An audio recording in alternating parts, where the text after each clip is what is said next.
que nous puissions examiner un passage de la Bible dans le livre des Actes des Apôtres, un passage que nous connaissons tous très bien, Actes des Apôtres, chapitre 9, qui nous parle de la conversion de Saul de Tarse.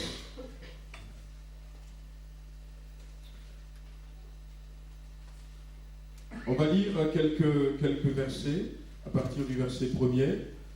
Cependant, Saul, respirant encore la menace et le meurtre contre les disciples du Seigneur, se rendit chez les souverains sacrificateurs et lui demanda des lettres pour les synagogues de Damas, afin que s'il s'y trouve des partisans de la nouvelle doctrine, hommes ou femmes, il les amena liés à Jérusalem. Et comme il était en chemin et qu'il approchait de Damas, tout à coup, une lumière venant du ciel resplendit autour de lui. Il tomba par terre et il entendit une voix qui lui disait « Saul, Saul, pourquoi me persécutes-tu » Il répondit « Qui es-tu, Seigneur » Et le Seigneur lui dit « Je suis Jésus que tu persécutes. Il te serait dur de régimber contre les aiguillons. » Tremblant et saisi d'effroi, il dit « Seigneur, que veux-tu que je fasse » Et le Seigneur lui dit « Lève-toi, entre dans la ville, et on te dira ce que tu dois faire. » Les hommes qui l'accompagnaient demeurèrent stupéfaits. Ils entendaient bien la voix, mais ils ne voyaient personne. Saul se releva de terre, et quoique ses yeux soient ouverts, il ne voyait rien. On le prit par la main et on le conduisit à Damas. Il resta 3 jours sans voir, il ne mangea ni ne but. Or il y avait à Damas un disciple nommé Ananias, et le Seigneur lui dit dans une vision, Ananias. Et il répondit, me voici, Seigneur. Et le Seigneur lui dit, lève-toi, va dans la rue qu'on appelle la droite, et cherche dans la maison de Judas un nommé Saul de Tarse. Car il prie, et il a vu en vision un homme du nom d'Ananias qui entrait et qui lui imposait les mains afin qu'il recouvre la vue. Ananias répondit, Seigneur, j'ai appris de plusieurs personnes tous les maux que cet homme a fait à tes saints dans Jérusalem. Et il a ici des pouvoirs de la part des principaux sacrificateurs pour lier tous ceux qui invoquent ton nom. Mais le Seigneur lui dit, va, car cet homme est un instrument que j'ai choisi pour porter mon nom devant les nations, devant les rois et devant les fils d'Israël. Et je lui montrerai tout ce qu'il doit souffrir pour moi. Amen. Voilà, j'aimerais ce matin que nous puissions nous entretenir sur le thème de la conversion. La conversion.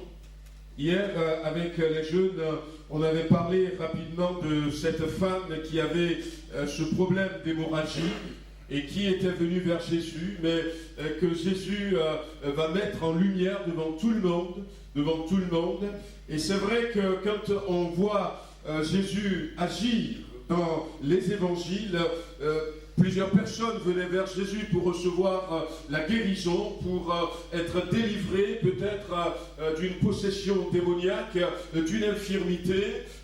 Il y en a même qui vont venir vers Jésus pour demander à Jésus de partager leur héritage pour eux. Mais quand Jésus va répondre à la sollicitation des gens, surtout pour ceux qui sont malades, ceux qui sont infirmes, ceux qui traversent des moments difficiles, beaucoup de personnes venaient effectivement pour recevoir une bénédiction qui finit dans le temps, une bénédiction d'un problème, d'une situation. Mais on a vu toujours Jésus manifester ce désir d'aller plus loin avec ceux qui viennent à lui. Jésus a toujours eu ce désir, cette intention de montrer au travers de la Bible que la guérison, ce n'est pas tout. Ce n'est pas tout. Qu'il y a beaucoup plus que la guérison.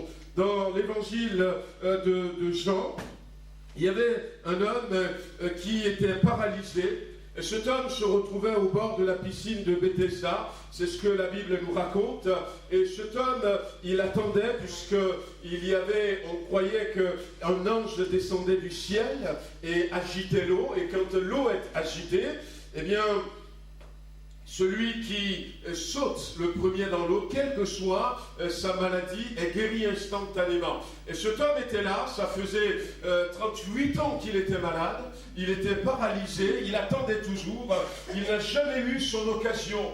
Et puis finalement, heureusement pour lui, que Jésus-Christ était venu. Et quand Jésus est allé là-bas, il a été vers cet homme et Jésus va le guérir.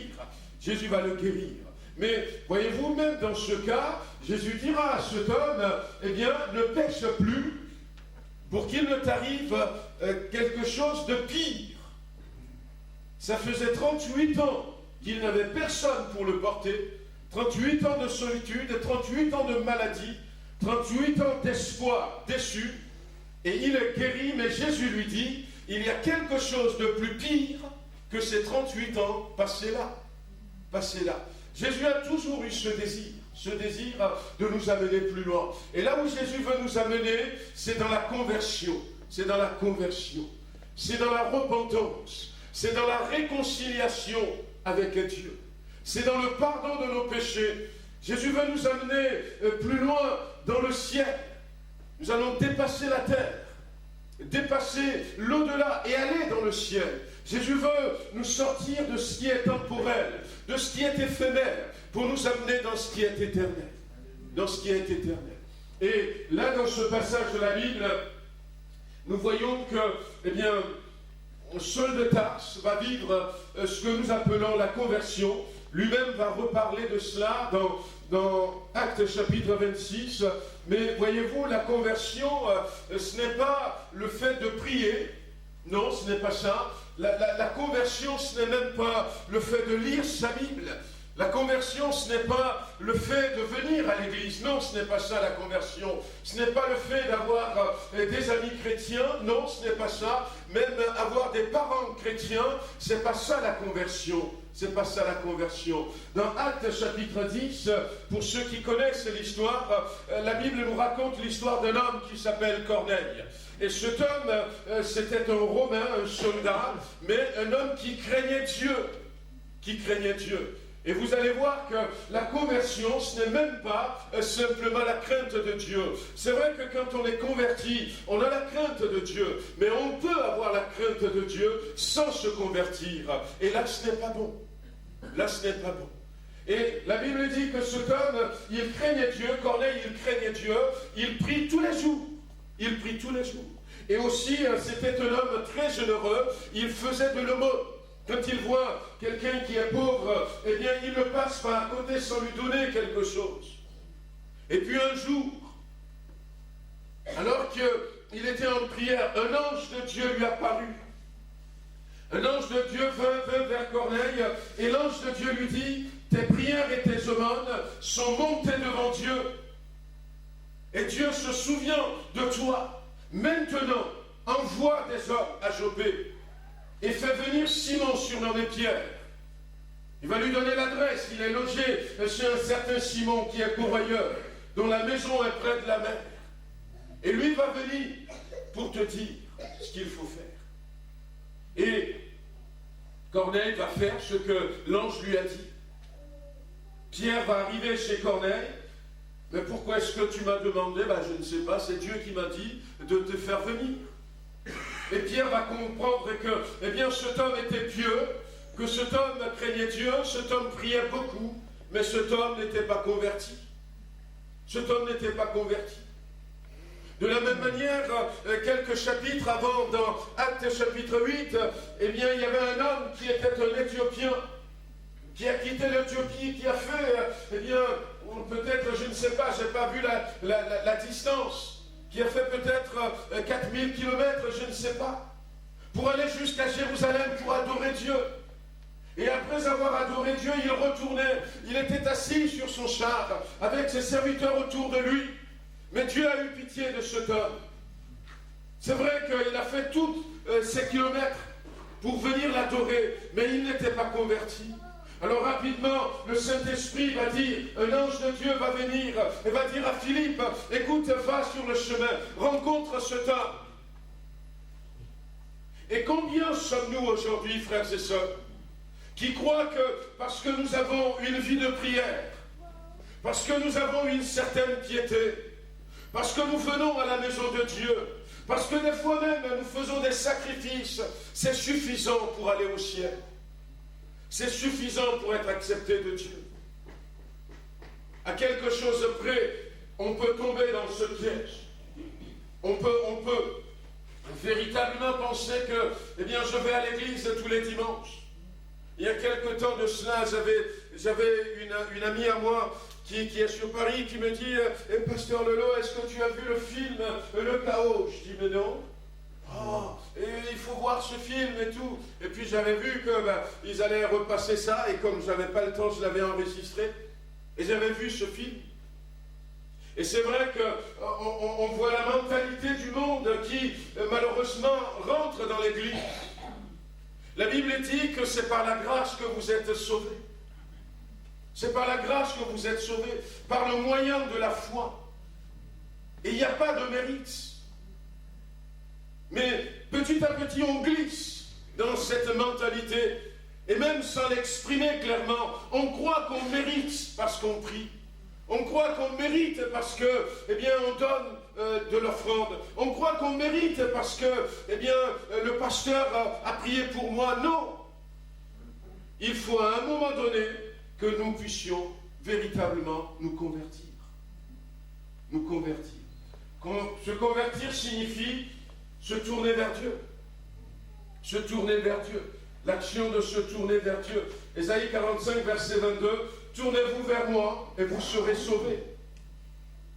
Vous tous qui êtes aux extrémités de la terre, car je suis Dieu et il n'y en a point d'autre.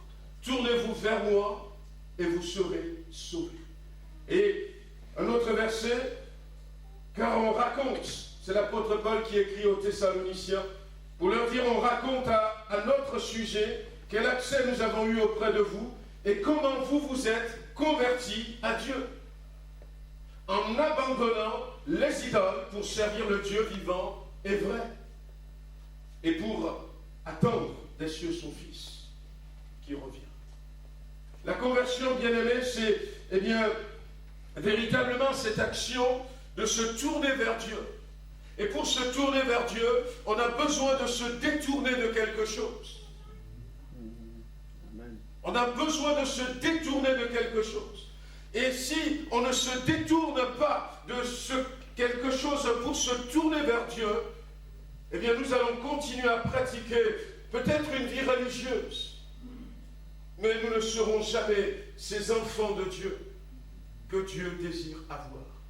Un jour, on était venu vers Jésus-Christ et on lui a dit qu'il y avait des gens qui étaient morts. Une tour est tombée sur des gens. Et Jésus va répondre que si vous, je vous le dis en vérité, vous ne vous convertissez pas, eh bien, vous périrez pareillement comme ceux-là. Une autre fois, eh bien, Jésus va prendre les enfants, on a lu ce texte dimanche dernier.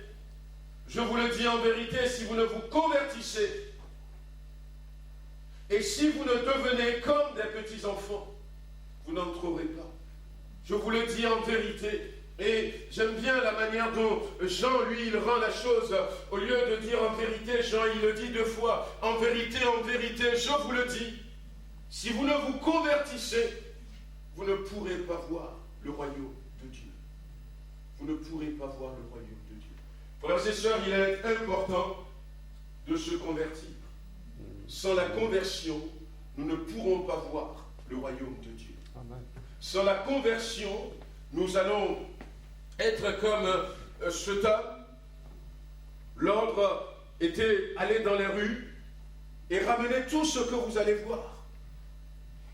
Parce que j'ai préparé la fête, les invités ne sont pas venus, mais allez et prenez tout ce que vous allez voir et amenez-les. Le repas est prêt. Je vais leur offrir un festin. Et puis la Bible dit que, À un moment donné, ils sont venus, il a dit, ben, il manque encore. Allez sur les autoroutes, allez sur les grandes routes, et ramenez tout ce que tout ce que vous rencontrez. Et la salle était pleine. Et puis quand le maître était rentré, il a vu quelqu'un. Il n'était pas en habit de fête. Exactement. Il n'était pas en habit de fête. Il n'avait pas un vêtement approprié. Il n'avait pas un vêtement convenable. Comment ça se fait? Eh bien, ça se fait qu'à un moment donné, au moment où on leur avait dit, eh bien, le maître, un tel vous invite, il a préparé la fête, venez manger. Eh bien, les autres ont eu le temps, eh bien, d'avoir un vêtement correct, un vêtement convenable, pour se rendre. Ils ont compris et ils ont pu changer de vêtements. Mais il y en avait un qui n'a pas peut-être compris. Qui n'a pas compris. C'est important de se convertir, parce que sans la conversion, Dieu ne nous connaît pas. Dieu ne nous connaît pas. Et la Bible dit, c'est Jésus lui-même qui l'avait dit, que ce n'est pas simplement ceux qui me disent Seigneur, Seigneur, qui entreront dans le ciel, mais c'est ceux qui font la volonté de mon Père. Et sans la conversion, nous ne pourrons jamais faire la volonté du Père. Au travers de la conversion, lorsque nous nous tournons vers Dieu, eh bien, nous sommes réconciliés avec lui. Au travers de la conversion, c'est là que nous sommes pardonnés de nos péchés. C'est au travers de la conversion que nous recevons l'adoption, où nous ne nous appelons plus comme nous nous appelions avant. Cette jeune dame qui avait, eh bien, cette perte de sang, Jésus l'avait mis en lumière. Et je disais aux jeunes que peut-être parce que Jésus veut aussi lui donner un nouveau nom. Jusque-là, on l'a appelée la femme à la perte de sang. Et Jésus va lui dire, ma fille, il y a une relation qui était née. C'est la conversion qui donne ça. Et on peut véritablement dire que Dieu est notre Père. Que Dieu est notre Père. On peut véritablement dire que je pars au ciel. C'est important de se convertir, frères et sœurs. La Bible dit que la conversion doit être eh bien, associée à la repentance. Voyez-vous, dans Actes chapitre 3, l'apôtre Pierre dira, répentez-vous donc et convertissez-vous pour que vos péchés soient effacés, afin que des temps de rafraîchissement vous soient communiqués de la part du Seigneur. Et on ne peut pas, eh bien, se repentir si on ne veut pas se tourner vers Dieu. On ne peut pas. On ne peut pas. La conversion, quand un homme est converti, quand une femme est convertie, eh bien, ça se voit. Ça se voit tout de suite. On a cité ce verset d'Éphésiens chapitre 5, verset 6, je l'ai cité encore dans la semaine où l'apôtre Paul disait aux Éphésiens, autrefois, vous étiez ténèbres. Ça veut tout dire, frères et sœurs. Amis qui êtes là, mais maintenant, vous êtes lumière. Il y a eu quelque chose qui s'était passé pour que celui ou celle qui était ténèbres devienne lumière. Voyez-vous, c'est ça la conversion. Et si nous voulons marcher avec Dieu, non pas simplement pour eh bien, nos intérêts, nos petits intérêts, moi je veux marcher avec Dieu pour que je sois protégé, moi je veux marcher avec Dieu pour que je sois guéri, je ne sais pas, moi je veux marcher avec Dieu peut-être pour me donner une bonne conscience, pour avoir des amis, mais si on veut véritablement marcher avec Dieu pour ce que Dieu veut, mais aussi pour avoir cette expérience, pour le salut de mon âme, nous avons besoin de passer par la conversion. Nous avons besoin à un moment donné de nous repentir. Et quand on se convertit, ça se voit. Ça se voit. Cette jeune dame, elle disait ce jour-là, eh bien, elle sortait de prison. Ça faisait la 5e ou la 6e fois qu'elle sortait de prison. Et un des gardiens lui dit « À bientôt ». Parce qu'ils la connaissent bien. Et puis elle a dit « Non, c'est fini, je ne reviendrai plus ». Et le gardien dit « Mais oh bah, tu as toujours dit ça ». Et elle a dit « Mais maintenant c'est différent. Parce que j'ai rencontré quelqu'un dans la prison. Et je me suis tourné vers lui. Il me tient par la main. Et il ne me lâchera jamais. Et ne me laisserai plus jamais refaire tout ce que je fais jusque-là pour que je revienne ici. » Alors, qui? Elle a dit Jésus-Christ. Ouais. Quand un homme se convertit, quand une femme se convertit, ça se voit, frères et sœurs. Ça se voit. Dans la conversion, il y a une puissance. Il y a une puissance de régénération. Il y a une puissance qui nous change, qui nous transforme. Je ne savais pas ce qui m'avait pris. Et puis, j'avais dit à cette élève qui était la dernière de la classe. Et j'avais aucun sentiment pour elle. Mais tout à coup, je lui ai dit, mais écoute, si tu veux que je t'aide à faire le devoir de mathématiques, le devoir de maison, eh bien, mange vite fait un bout et puis en récréation on se retrouve. Alors elle me regardait comme ça. Le long, il s'est passé quelque chose. Ah oui, parce que j'étais tout seul dans mon banc. Et j'avais ce mal-être en moi. Je ne souriais pas. J'ai même raconté ça ici, quand même à l'église, j'avais pas l'occasion. Je vais être changé petit à petit. Je ne riais pas. Je ne savais pas ce que c'était, le rire. Jusqu'à faire rire les gens. Waouh! Quel changement. Autrefois, vous étiez ténèbres, mais maintenant, vous êtes lumière. Il y a une puissance, une capacité de transformation dans la conversion. Frères et sœurs, posons-nous la bonne question. Est-ce que, dans ma vie, je peux dire qu'avant, je me comportais d'une certaine manière, mais depuis que j'ai rencontré Jésus-Christ, ça a changé.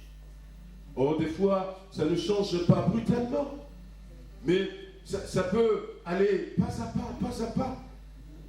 Mais est-ce qu'il y a quand même un changement qui est enclenché en moi? Ah, tout ce que je voulais, c'est aller au cinéma. Voyez-vous, c'était devenu, une addiction. Mais où est-ce que je peux trouver, un peu d'argent pour aller au cinéma? Et pour aller au cinéma, j'étais prêt à inventer toutes sortes d'excuses. Alors une fois, ça n'a pas arrangé les choses, j'avais planté mon père là, je regardais l'heure et je voyais que le film allait commencer. Il ne veut pas vraiment que j'aille, je crois que ce jour-là. Et puis, je l'ai planté, et puis je dis, j'arrive. Et puis j'étais parti. Pour 2 heures de film. Et quand j'étais rentré à la maison, bon, vous avez compris. Oulala, c'était très très chaud. Voilà. Mais bon, je ne pouvais pas m'en passer. Je ne sais pas, je ne pouvais pas m'en passer. C'est comme une addiction. Mais quand j'ai donné mon cœur à Jésus, ça ne me disait plus rien. Ça ne me disait plus rien. Je continuais, j'étais au village et maintenant je travaillais tous les week-ends, je vais faire de petits boulots. Et même des fois, par exemple, même chez maman, des fois je dis, ah maman, écoute, si quelqu'un te fait ça, tu le payes combien? Ah ben, je le paye 50 €. Ah ben, écoute, moi je te le fais pour 20 €. Mais j'ai continué à chercher de fric pour que tous les dimanches, j'aille à la capitale pour aller au culte. Tous les dimanches. Tous les dimanches, parce qu'il faut payer le transport. Ouais. Je vais chercher du boulot plus qu'avant. Tous les dimanches, je pars pour aller à la capitale. Pendant plus d'1 an comme ça. L'aller-retour. Voyez-vous, il y a quelque chose qui a changé. Ce n'est plus les films d'horreur, ça ne me disait plus rien. Ce n'est plus les films X, ça ne me disait plus rien. Il y a quelque chose qui a changé. Bien-aimé, quelque chose doit changer pour montrer au monde que maintenant, nous sommes. L'apôtre Paul dira, toutes choses deviennent nouvelles. Amen. Si quelqu'un est à Christ, il est une nouvelle créature. Une nouvelle création selon les versions. Et toutes choses deviennent. Si nous revenons sur l'exemple de Saul de Tarse, quand nous regardons dans Acte 26, verset 9, où l'apôtre Paul, là c'est Luc qui raconte ce qui s'est passé. Luc l'évangéliste est celui qui a écrit l'évangile de Luc et qui a écrit aussi les actes des apôtres. Mais il va faire parler Paul lui-même dans Acte 26 et au verset 9, l'apôtre Paul disait, pour moi, j'avais cru. J'avais cru. Voilà. Acte, chapitre 26, verset 9. Pour moi, j'avais cru. Et on voit que, eh bien, en disant cela, il est conscient qu'il se trompait. Il se trompait. Il est conscient qu'il était dans l'ignorance. Il est conscient qu'il était dans l'erreur. Bien-aimé, des fois, on fait des choses et puis on pense qu'on est dans le droit chemin. Mais on peut se tromper. Et c'est le cas de Saul de Tarse. Regardez quelle figure il avait mis dans ce qu'il croyait. Ce qu'il croyait.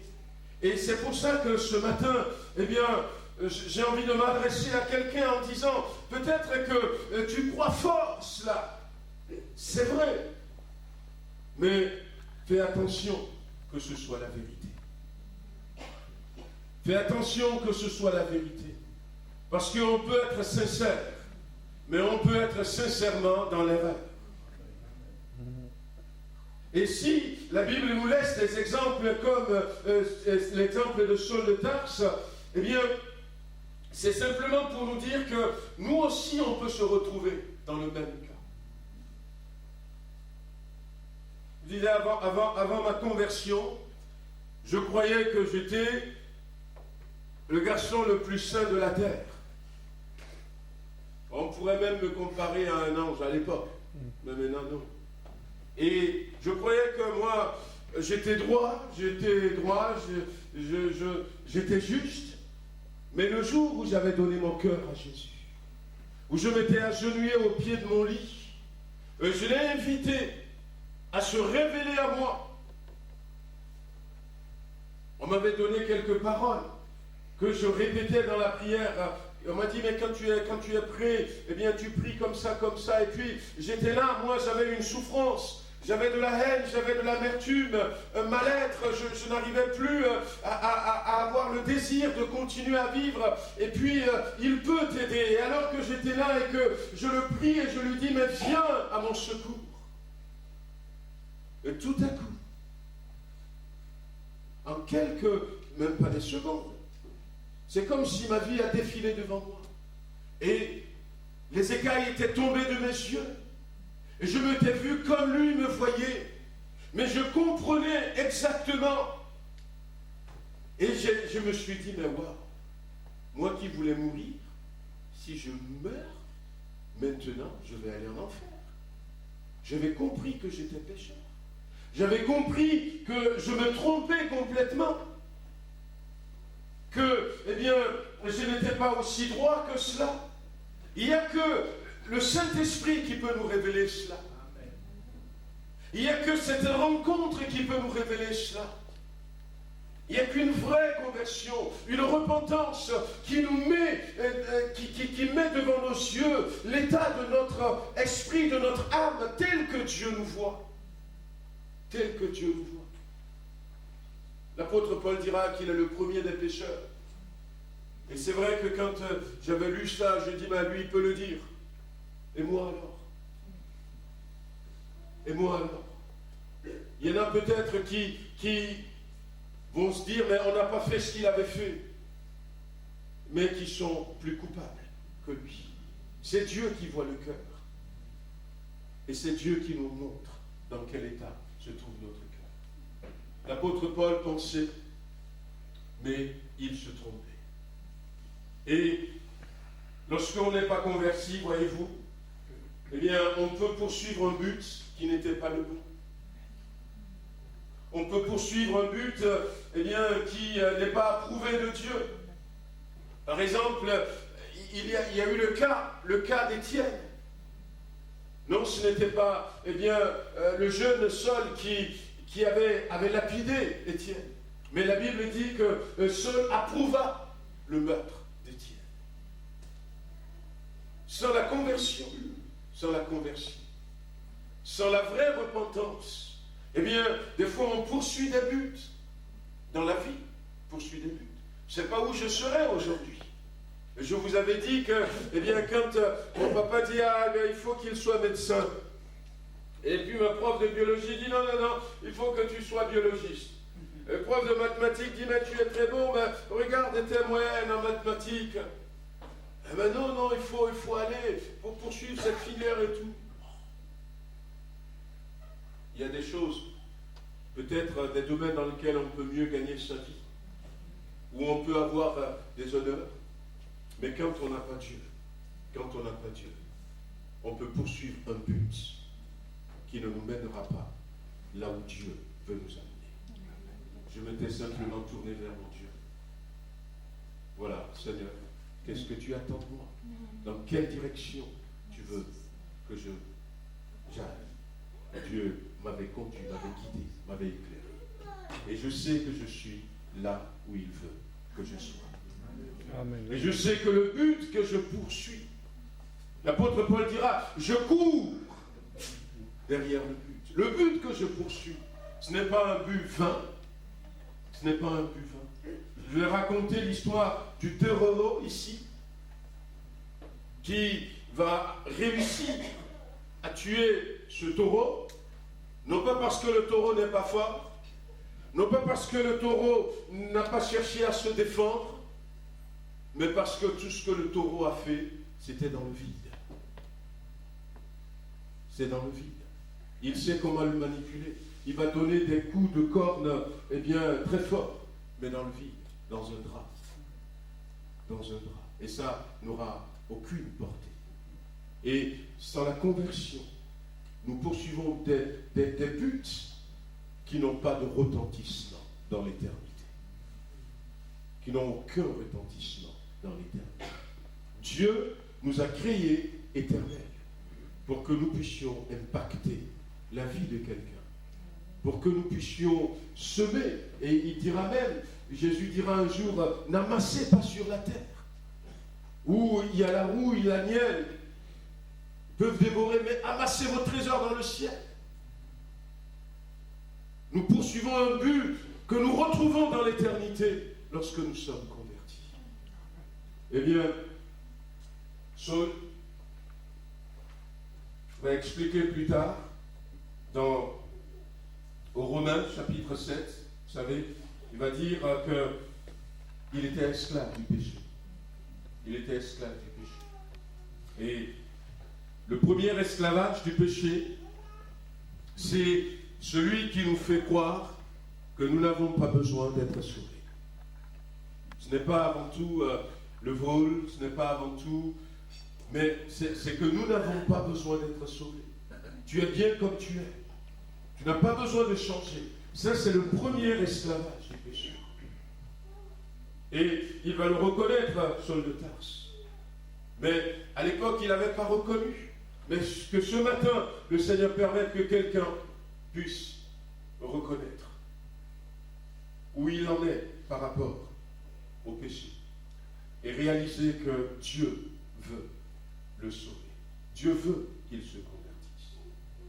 Dieu avait préparé Saul de Tarse pour qu'il puisse y avoir cette conversion.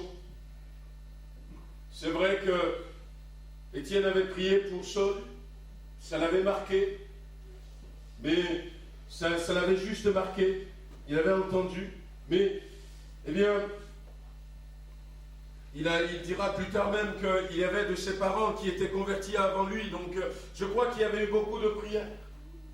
Mais à un moment donné, à un temps précis, ou à un temps choisi par Dieu, il a fallu que lui-même, il fasse le choix.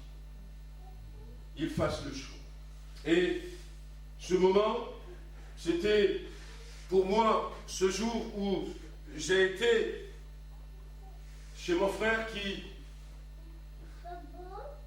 avait prié devant moi. C'était une simple prière qui m'avait bouleversé, qui m'avait précipité à terre, qui m'avait fait tomber de mon piédestal. Une simple prière. Ce moment, ça peut être maintenant pour quelqu'un au milieu de nous, ce matin. Ce moment, beaucoup d'entre nous pourront, qui ont déjà fait l'expérience, pouvons le dire que, c'était ce jour-là que j'avais compris, C'est un moment choisi par Dieu, mais c'est un moment où tout s'éclaire enfin pour nous. C'est un moment où nous comprenons que nous avons besoin de nous tourner vers Dieu. Pour Saul, comment est-ce que c'était passé? La Bible dit qu'une lumière venant du ciel, voyez-vous, alors qu'ils étaient là et qu'ils allaient, il y avait certes cette lumière qui était descendue du ciel et qui avait précipité beaucoup d'entre eux par terre. Je ne pense pas qu'il y avait que Saul qui soit tombé, mais la Bible dit que cette lumière était éclatante. Et l'éclat de cette lumière dépasse l'éclat du soleil.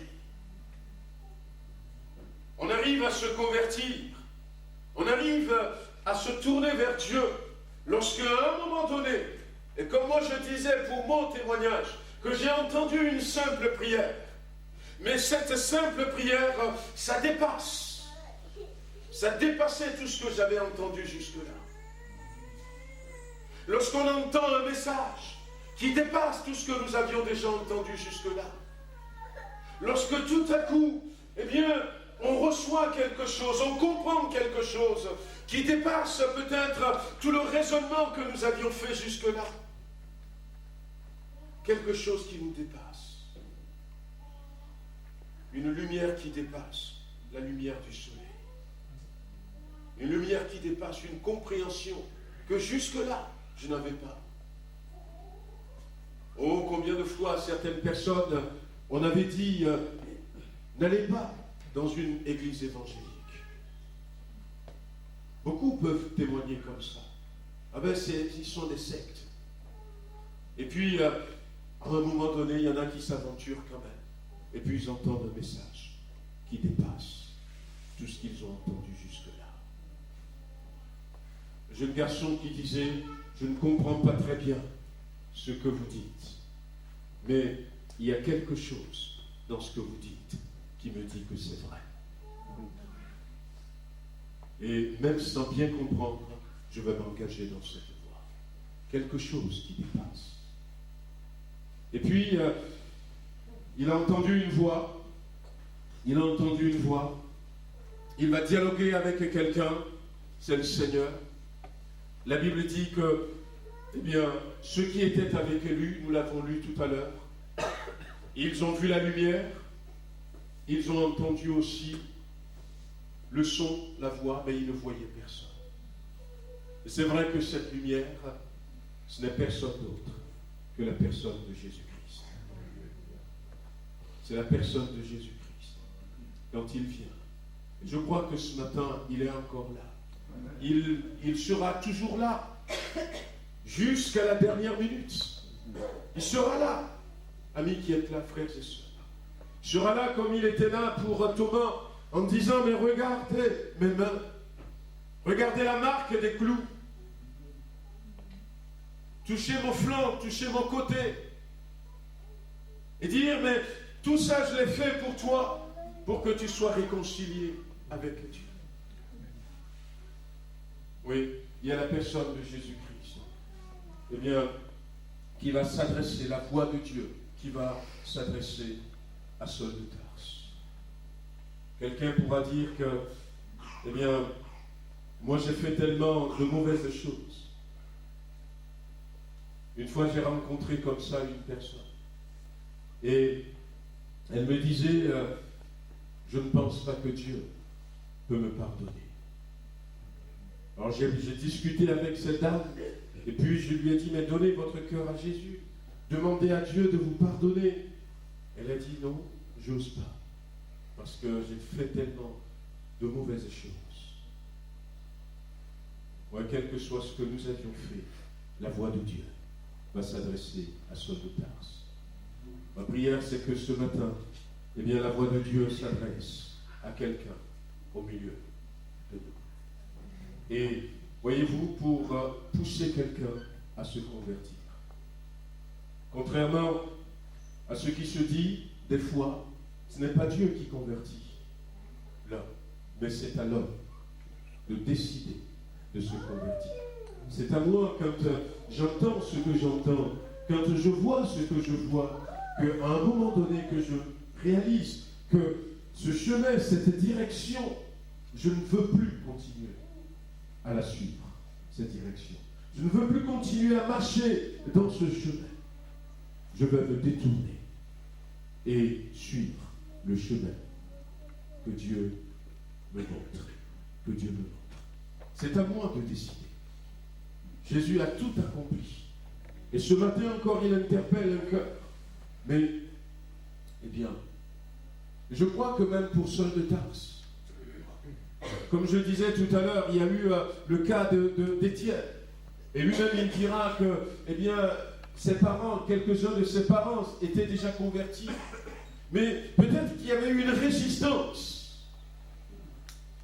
Peut-être que c'est pour ça que la voix lui dira, que le Seigneur lui dira, il te sera dur. Voyez-vous, il te sera dur de réserver contre les aiguillons. Non pas pour le forcer en disant, mais arrête de résister. Arrête de persister dans cette direction.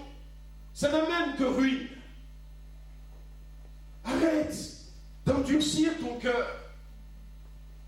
Ne continue plus dans cette direction.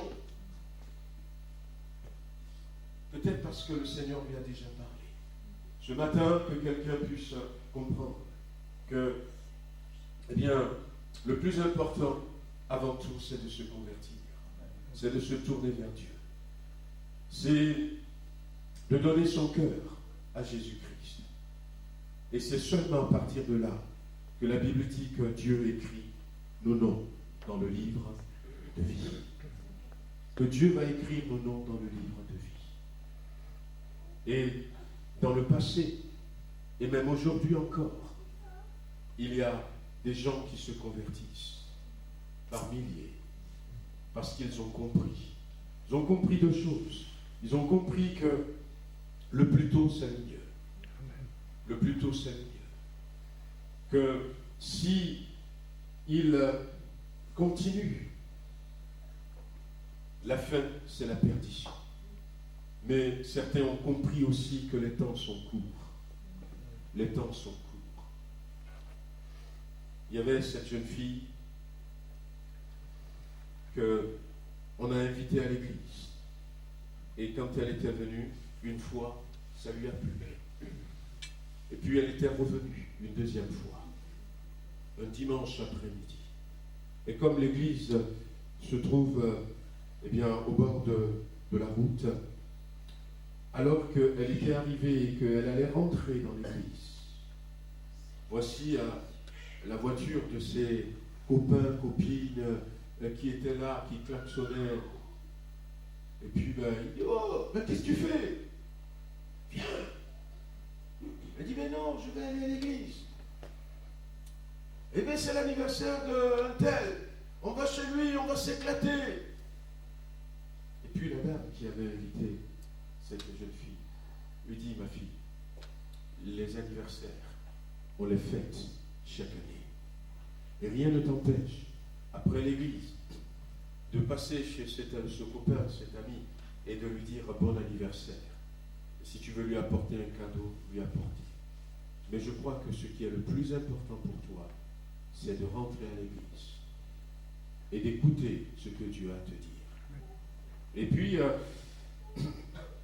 elle avait du respect pour cette dame qu'il avait invitée pour la deuxième fois.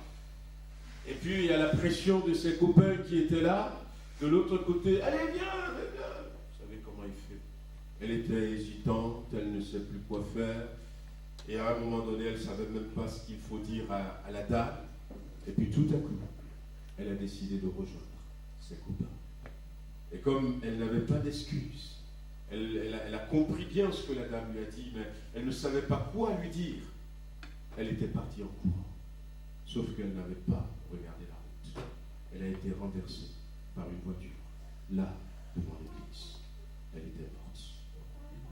Partie pour l'éternité, sans Jésus-Christ. C'est triste.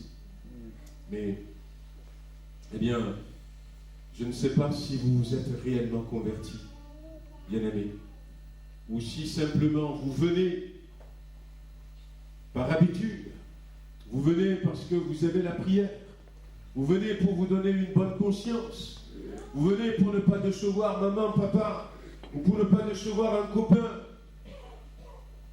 Je ne sais pas, mais je crois que le Seigneur ce matin, eh bien, nous donne l'occasion, pour ceux qui ne sont pas convertis, eh bien, de le faire. On va baisser les têtes, on va prier quelques instants.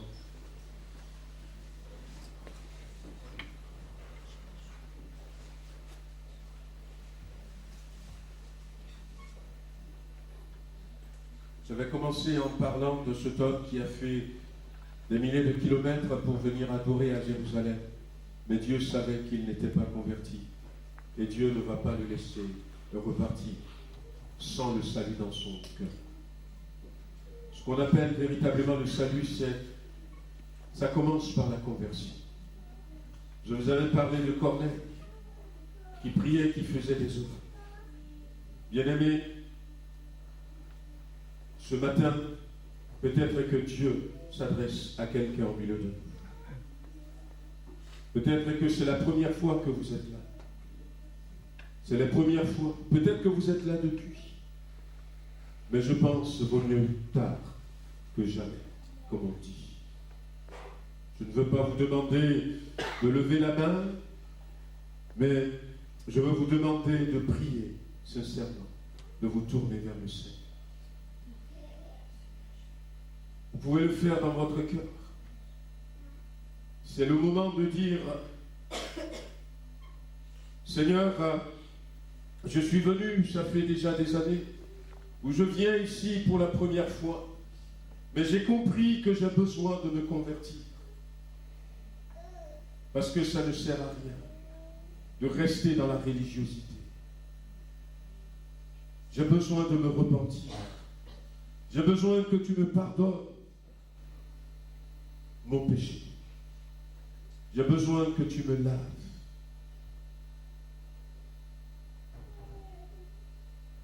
Saul de Tarse, lorsqu'il s'était levé, il va parler avec le Seigneur, il va dire, mais qu'est-ce que je vais faire? Il a toujours pris des initiatives lui-même. Il était le chef de sa vie. Il était le maître de sa vie. C'est lui qui décide. Nous l'avions lu, ce n'est même pas les grands sacrificateurs qui l'ont envoyé à Damas. C'est lui qui était parti les voir en disant, je veux aller à Damas. Mais là, maintenant, il a compris. Il a dit, Seigneur, qu'est-ce que je vais faire? Et le Seigneur lui dit, lève-toi et va dans la ville. On te dira ce que tu vas faire. C'est la preuve de quelqu'un qui désormais abandonne sa vie entre les mains de Dieu. Seigneur, j'ai toujours fait ce que je veux, mais maintenant, je veux me convertir. Je veux remettre ma vie entre tes mains. Je veux que tu me conduises. Je veux que tu me guides. Je veux que tu m'enseignes. C'est le moment, frères et sœurs, pour nous-mêmes, pour nous-mêmes. Nous avons besoin de passer par là. Pendant toute la semaine, et déjà, par exemple, à partir de maintenant, je vais continuer à réfléchir, à prier. Seigneur, qu'est-ce que je vais apporter à ton Église dimanche prochain? C'est sans cesse ma prière. Seigneur, qu'est-ce que je vais apporter à ton Église? Et je ne sais pas pourquoi le Seigneur a mis ce message sur mon cœur.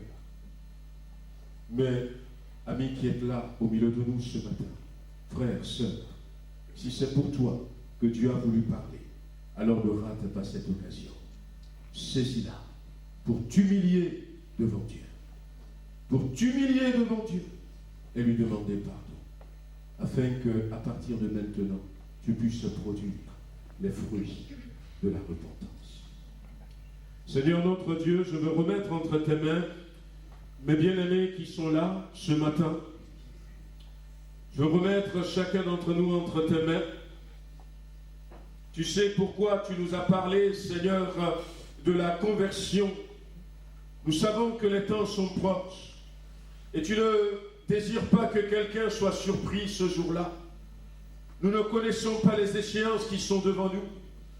Mais Seigneur, tu as entendu les prières qui sont montées vers toi. Il y a eu quelqu'un ici ce matin, Seigneur, qui a dit « Pardonne-moi mes péchés. Seigneur, je me repens, je me convertis à toi.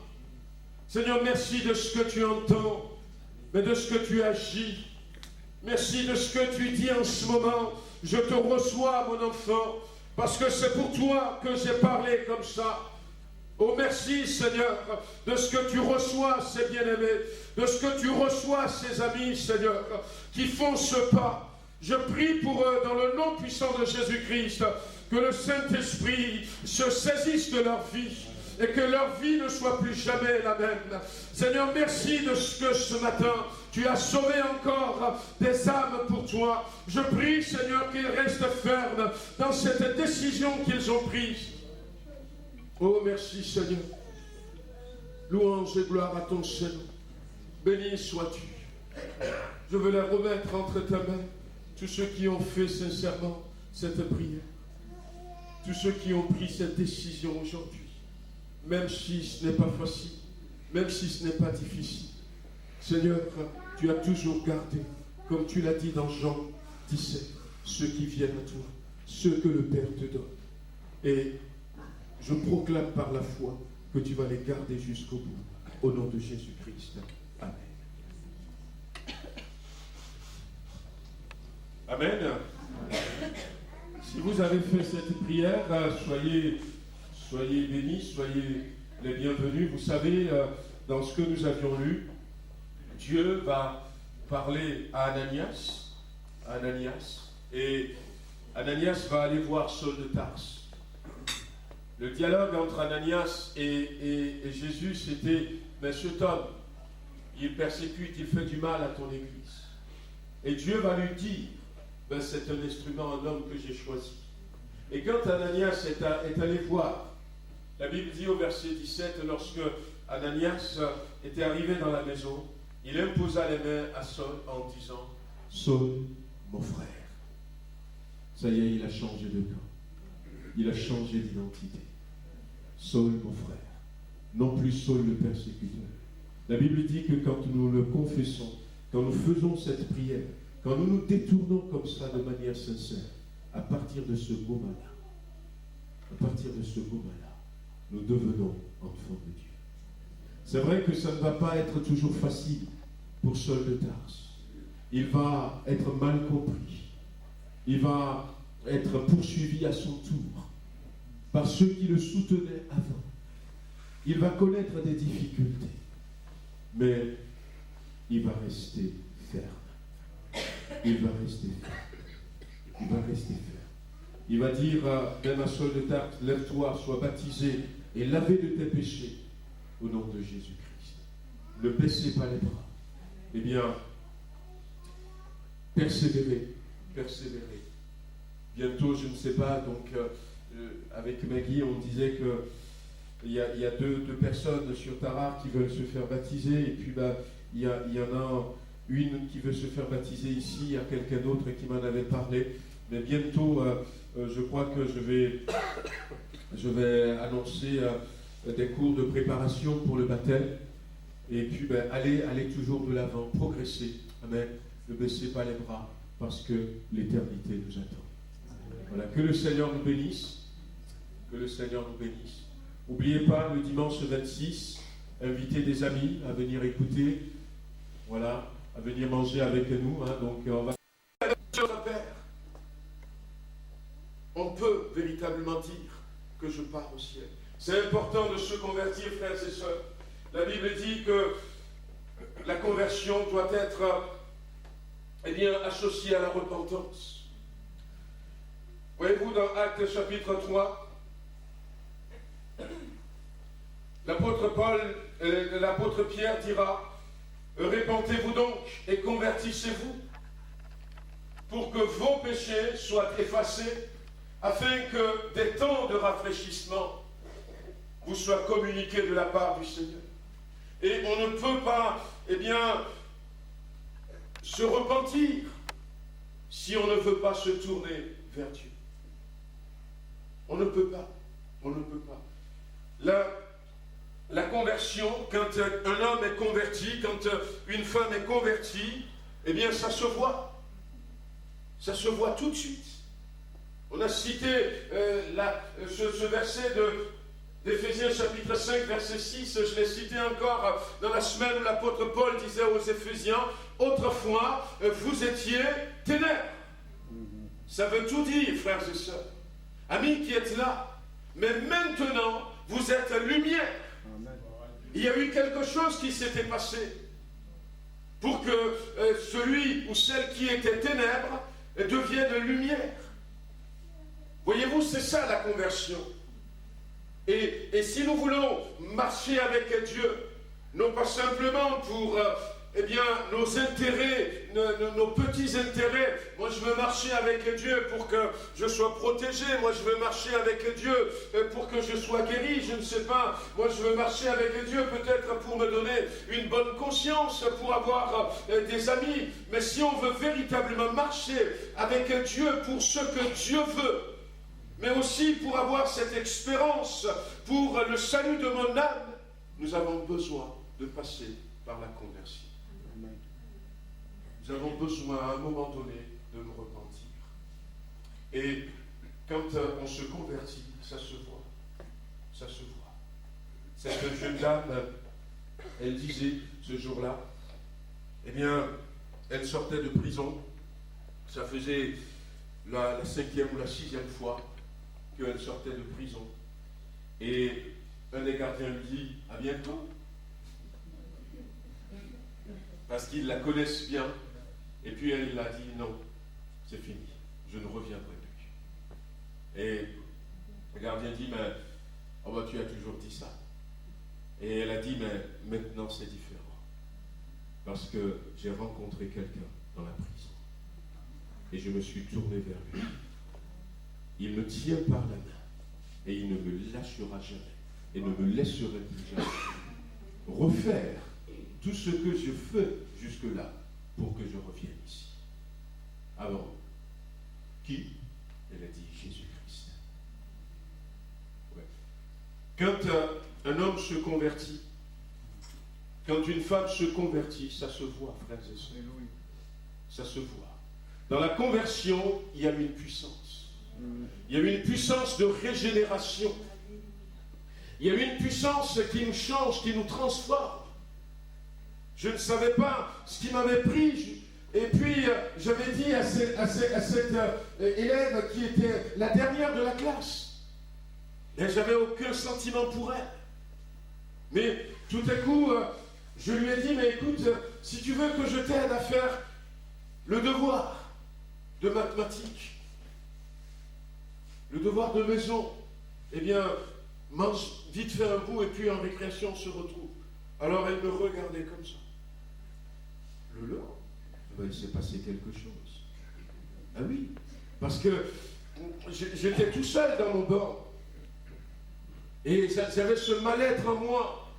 Je ne souriais pas. J'ai même raconté ça ici, même à l'église. Je n'avais pas l'occasion. Je vais être changé petit à petit. Je ne riais pas. Je ne savais pas ce que c'était, le rire. Juste à faire rire les gens. Wow. Quel changement. Autrefois, vous étiez ténèbres, mais maintenant, vous êtes lumière. Il y a une puissance, une capacité de transformation dans la conversion. Frères et sœurs, posons-nous la bonne question. Est-ce que dans ma vie, je peux dire qu'avant, je me comportais d'une certaine manière, mais depuis que j'ai rencontré Jésus-Christ, ça a changé. Oh, des fois, ça ne change pas brutalement, mais ça peut aller pas à pas. Mais est-ce qu'il y a quand même un changement qui est enclenché en moi? Ah, tout ce que je voulais, c'est aller au cinéma. Voyez-vous, c'était devenu une addiction. Mais où est-ce que je peux trouver un peu d'argent pour aller au cinéma? Et pour aller au cinéma, j'étais prêt à inventer toutes sortes d'excuses. Alors une fois, ça n'a pas arrangé les choses, j'avais planté mon père là, je regardais l'heure et je voyais que le film allait commencer. Il ne veut pas vraiment que j'aille, je crois que ce jour-là. Et puis, je l'ai planté, et puis je dis, mais j'arrive. Et puis j'étais parti. Pour 2 heures de film. Et quand j'étais rentré à la maison, bon, vous avez compris. Oulala, c'était très très chaud. Voilà. Mais bon, je ne pouvais pas m'en passer. Je ne sais pas, je ne pouvais pas m'en passer. C'est comme une addiction. Mais quand j'ai donné mon cœur à Jésus, ça ne me disait plus rien. Ça ne me disait plus rien. Je continuais, j'étais au village et maintenant je travaillais tous les week-ends, je vais faire de petits boulots. Et même des fois, par exemple, même chez maman, des fois je dis, ah maman, écoute, si quelqu'un te fait ça, tu le payes combien? Ah ben, je le paye 50 €. Ah ben, écoute, moi je te le fais pour 20 €. Mais j'ai continué à chercher de fric pour que tous les dimanches, j'aille à la capitale pour aller au culte. Tous les dimanches, parce qu'il faut payer le transport. Ouais. Je vais chercher du boulot plus qu'avant. Tous les dimanches, je pars pour aller à la capitale. Pendant plus d'1 an comme ça. L'aller-retour.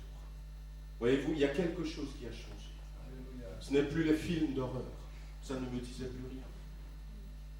Ce n'est plus les films X. Ça ne me disait plus rien. Il y a quelque chose qui a changé. Bien-aimé, quelque chose doit changer pour montrer au monde que maintenant, nous sommes. L'apôtre Paul dira, toutes choses deviennent nouvelles. Amen. Si quelqu'un est à Christ, il est une nouvelle créature. Une nouvelle création selon les versions. Et toutes choses deviennent nouvelles. Si nous revenons sur l'exemple de Saul de Tarse,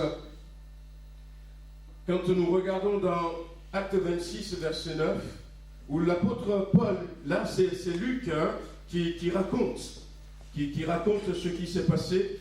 Luc l'évangéliste est celui qui a écrit l'évangile de Luc et qui a écrit aussi les actes des apôtres. Mais il va faire parler Paul lui-même dans Acte 26 et au verset 9, l'apôtre Paul disait, pour moi, j'avais cru. Voilà. Acte, c'est chapitre 26, verset 9. Pour moi, j'avais cru. Et on voit que, en disant cela, il est conscient qu'il se trompait. Il est conscient qu'il était dans l'ignorance. Il est conscient qu'il était dans l'erreur. Bien-aimé, des fois, on fait des choses et puis on pense qu'on est dans le droit chemin. Mais on peut se tromper. Et c'est le cas de Saul de Tarse. Regardez quelle figure il avait mis dans ce qu'il croyait. Et c'est pour ça que ce matin, j'ai envie de m'adresser à quelqu'un en disant, peut-être que tu crois fort cela. C'est vrai. Mais fais attention que ce soit la vérité. Fais attention que ce soit la vérité. Parce qu'on peut être sincère, mais on peut être sincèrement dans l'erreur. Et si la Bible nous laisse des exemples comme l'exemple de Saul de Tarse, eh bien, c'est simplement pour nous dire que nous aussi, on peut se retrouver dans le même cas. Je disais avant ma conversion, je croyais que j'étais le garçon le plus saint de la terre. On pourrait même me comparer à un ange à l'époque, mais maintenant non. Et je croyais que moi, j'étais droit, j'étais juste. Mais le jour où j'avais donné mon cœur à Jésus, où je m'étais agenouillé au pied de mon lit, je l'ai invité à se révéler à moi. On m'avait donné quelques paroles que je répétais dans la prière. On m'a dit, mais quand tu es prêt, eh bien tu pries comme ça. Et puis j'étais là, moi j'avais une souffrance. J'avais de la haine, j'avais de l'amertume, mal-être, je n'arrivais plus à avoir le désir de continuer à vivre. Et puis, il peut t'aider. Et alors que j'étais là et que je le prie et je lui dis, mais viens à mon secours. Et tout à coup, en même pas des secondes, c'est comme si ma vie a défilé devant moi. Et les écailles étaient tombées de mes yeux. Et je m'étais vu comme lui me voyait. Mais je comprenais exactement. Et je me suis dit, mais waouh, moi qui voulais mourir, si je meurs, maintenant je vais aller en enfer. J'avais compris que j'étais pécheur. J'avais compris que je me trompais complètement. Que, eh bien, je n'étais pas aussi droit que cela. Il n'y a que le Saint-Esprit qui peut nous révéler cela. Il n'y a que cette rencontre qui peut nous révéler cela. Il n'y a qu'une vraie conversion, une repentance qui nous met, qui met devant nos yeux l'état de notre esprit, de notre âme, tel que Dieu nous voit. Tel que Dieu nous voit. L'apôtre Paul dira qu'il est le premier des pécheurs. Et c'est vrai que quand j'avais lu ça, je dis, mais lui, il peut le dire. Et moi alors? Et moi alors? Il y en a peut-être qui vont se dire, mais on n'a pas fait ce qu'il avait fait, mais qui sont plus coupables que lui. C'est Dieu qui voit le cœur. Et c'est Dieu qui nous montre dans quel état se trouve notre cœur. L'apôtre Paul pensait, mais il se trompait. Et lorsqu'on n'est pas converti, voyez-vous, eh bien, on peut poursuivre un but qui n'était pas le bon. On peut poursuivre un but eh bien, qui n'est pas approuvé de Dieu. Par exemple, il y a eu le cas d'Étienne. Non, ce n'était pas eh bien, le jeune Saul qui avait lapidé Étienne. Mais la Bible dit que Saul approuva le meurtre d'Étienne. Sans la conversion, sans la vraie repentance, eh bien, des fois on poursuit des buts dans la vie, poursuit des buts. Je ne sais pas où je serai aujourd'hui. Je vous avais dit que, eh bien, quand mon papa dit, il faut qu'il soit médecin, et puis ma prof de biologie dit, non, il faut que tu sois biologiste. Le prof de mathématiques dit, mais tu es très bon, mais regarde tes moyennes en mathématiques. Eh bien non, il faut aller pour poursuivre cette filière et tout. Il y a des choses, peut-être des domaines dans lesquels on peut mieux gagner sa vie, où on peut avoir des honneurs, mais quand on n'a pas Dieu, on peut poursuivre un but qui ne nous mènera pas là où Dieu veut nous amener. Je m'étais simplement tourné vers mon Dieu. Voilà, Seigneur, qu'est-ce que tu attends de moi?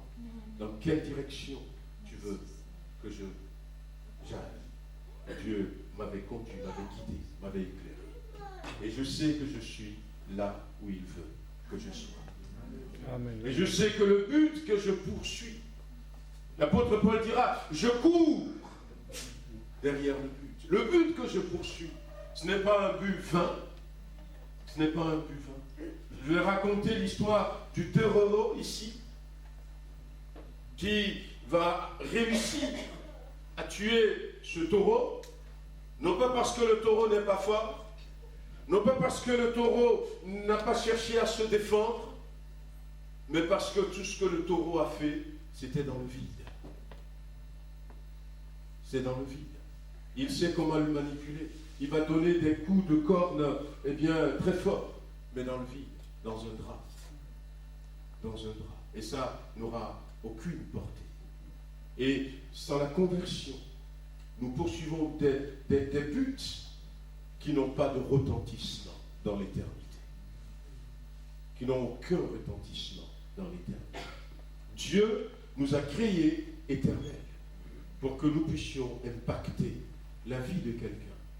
Pour que nous puissions semer. Et il dira même, Jésus dira un jour, n'amassez pas sur la terre, où il y a la rouille, la miel, peuvent dévorer, mais amassez vos trésors dans le ciel.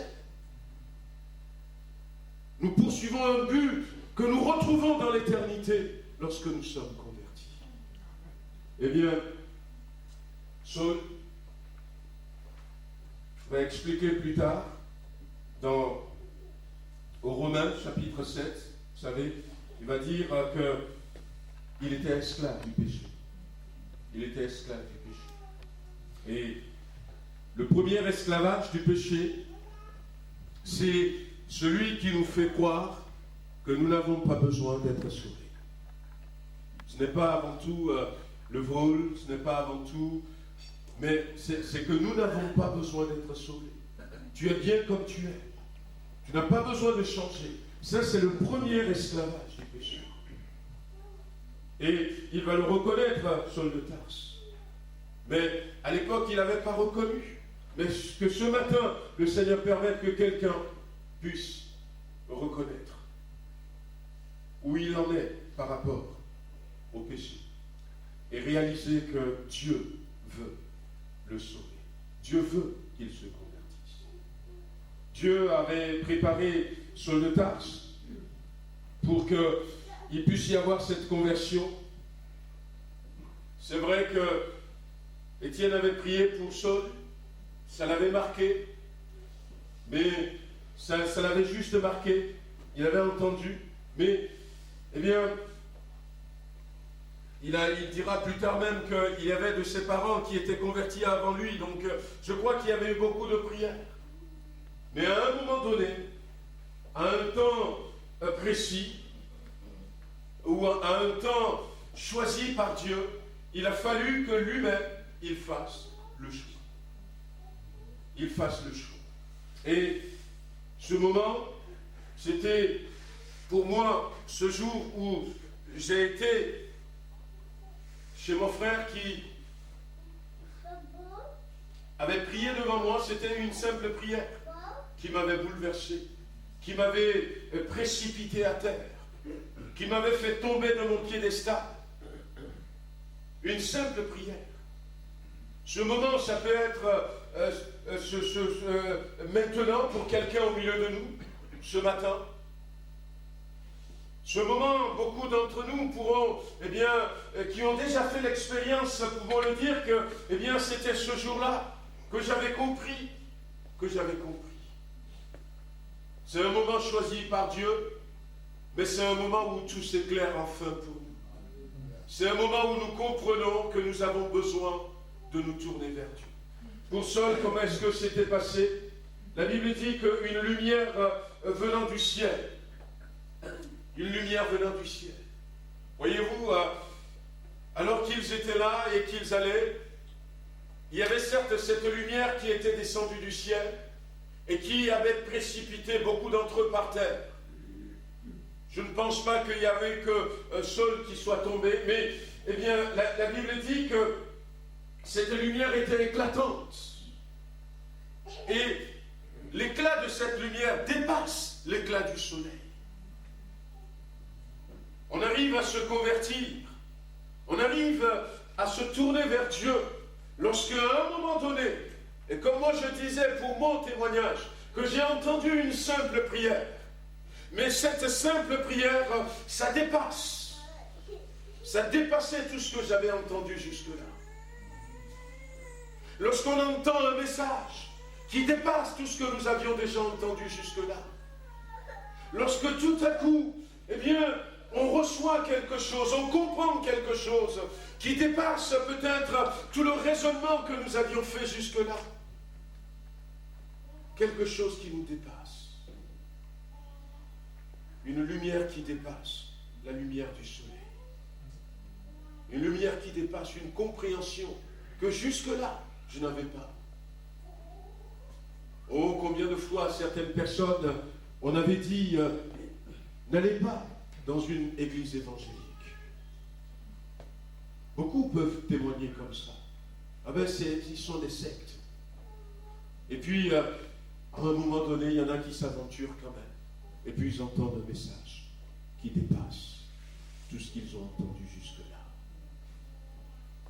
Un jeune garçon qui disait, je ne comprends pas très bien ce que vous dites, mais il y a quelque chose dans ce que vous dites qui me dit que c'est vrai.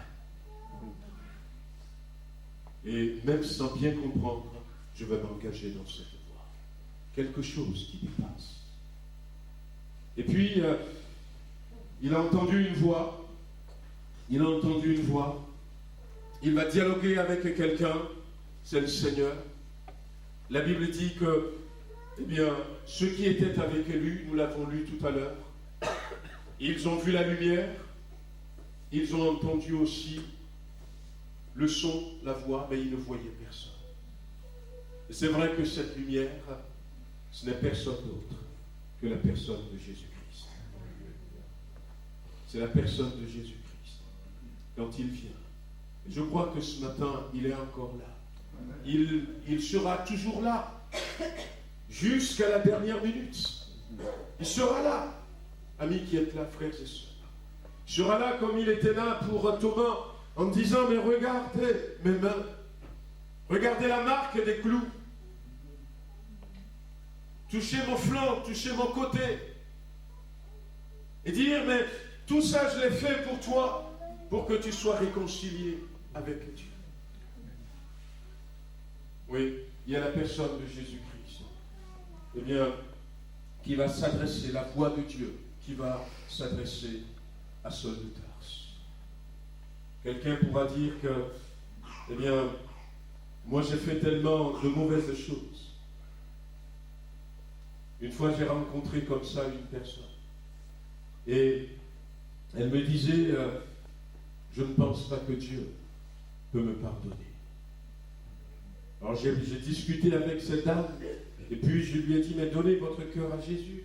Demandez à Dieu de vous pardonner. Elle a dit, non, j'ose pas. Parce que j'ai fait tellement de mauvaises choses. Ouais, quel que soit ce que nous avions fait, la voix de Dieu va s'adresser à Saul de Tarse. Ma prière, c'est que ce matin, eh bien, la voix de Dieu s'adresse à quelqu'un au milieu de nous. Et voyez-vous, pour pousser quelqu'un à se convertir. Contrairement à ce qui se dit, des fois, ce n'est pas Dieu qui convertit l'homme, mais c'est à l'homme de décider de se convertir. C'est à moi, quand j'entends ce que j'entends, quand je vois ce que je vois, qu'à un moment donné que je réalise que ce chemin, cette direction, je ne veux plus continuer à la suivre, cette direction. Je ne veux plus continuer à marcher dans ce chemin. Je vais me détourner et suivre le chemin que Dieu me montre. Que Dieu me montre. C'est à moi de décider. Jésus a tout accompli. Et ce matin encore, il interpelle un cœur. Mais, eh bien, je crois que même pour Saul de Tarse, comme je disais tout à l'heure, il y a eu le cas d'Étienne. Et lui-même, il dira que, eh bien, ses parents, quelques-uns de ses parents étaient déjà convertis. Mais peut-être qu'il y avait eu une résistance. Peut-être que c'est pour ça que la voix lui dira, que le Seigneur lui dira, il te sera dur. Voyez-vous, il te sera dur de réserver contre les aiguillons. Non pas pour le forcer en disant, mais arrête de résister. Arrête de persister dans cette direction. Ça n'amène que ruine.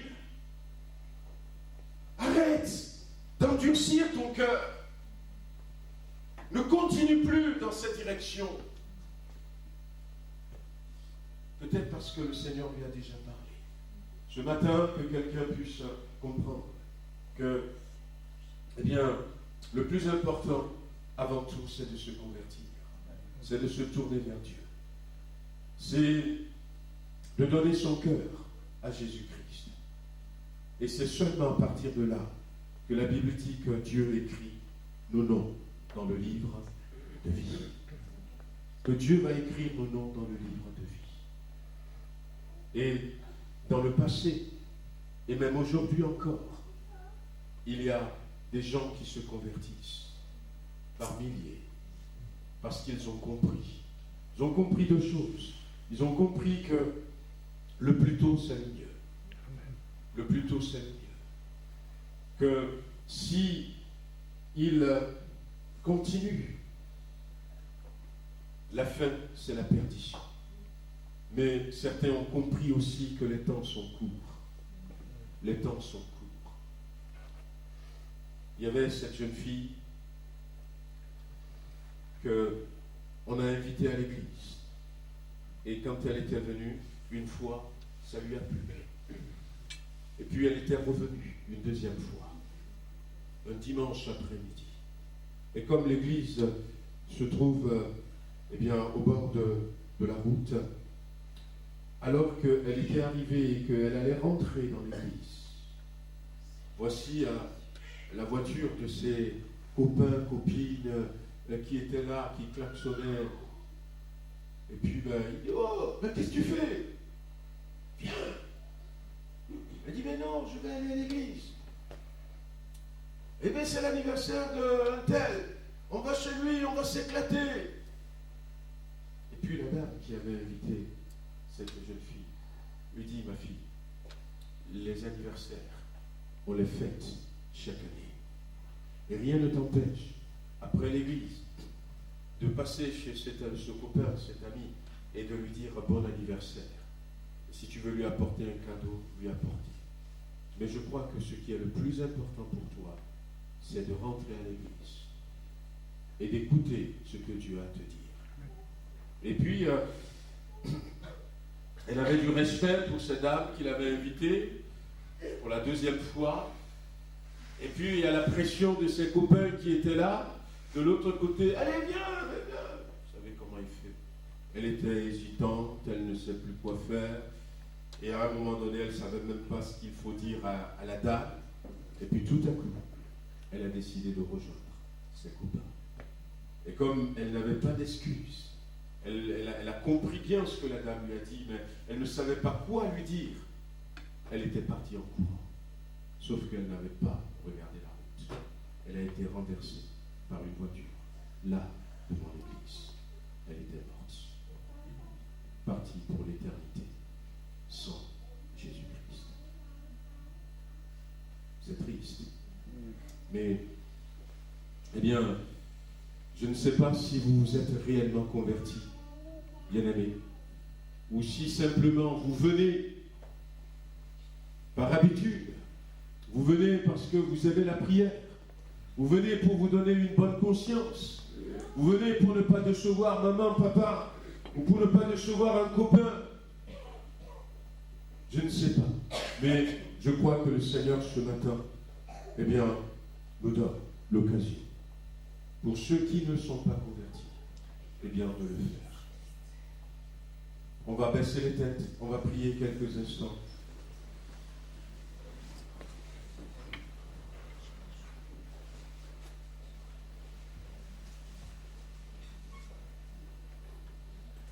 Je vais commencer en parlant de cet homme qui a fait des milliers de kilomètres pour venir adorer à Jérusalem.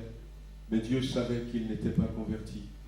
Et Dieu ne va pas le laisser repartir sans le salut dans son cœur. Ce qu'on appelle véritablement le salut, ça commence par la conversion. Je vous avais parlé de Corneille, qui priait, qui faisait des œuvres. Bien-aimés,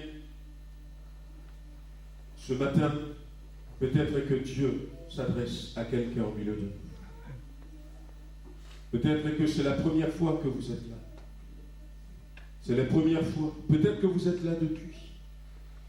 Mais je pense qu'il vaut mieux tard que jamais, comme on dit. Je ne veux pas vous demander de lever la main, mais je veux vous demander de prier sincèrement, de vous tourner vers le Seigneur. Vous pouvez le faire dans votre cœur. C'est le moment de dire, Seigneur, je suis venu, ça fait déjà des années, où je viens ici pour la première fois, mais j'ai compris que j'ai besoin de me convertir. Parce que ça ne sert à rien de rester dans la religiosité. J'ai besoin de me repentir.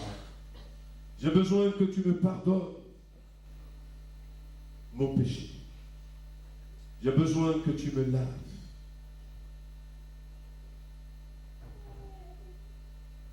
Saul de Tarse, lorsqu'il s'était levé, il va parler avec le Seigneur, il va dire, mais qu'est-ce que je vais faire? Il a toujours pris des initiatives lui-même. Il était le chef de sa vie. Il était le maître de sa vie. C'est lui qui décide.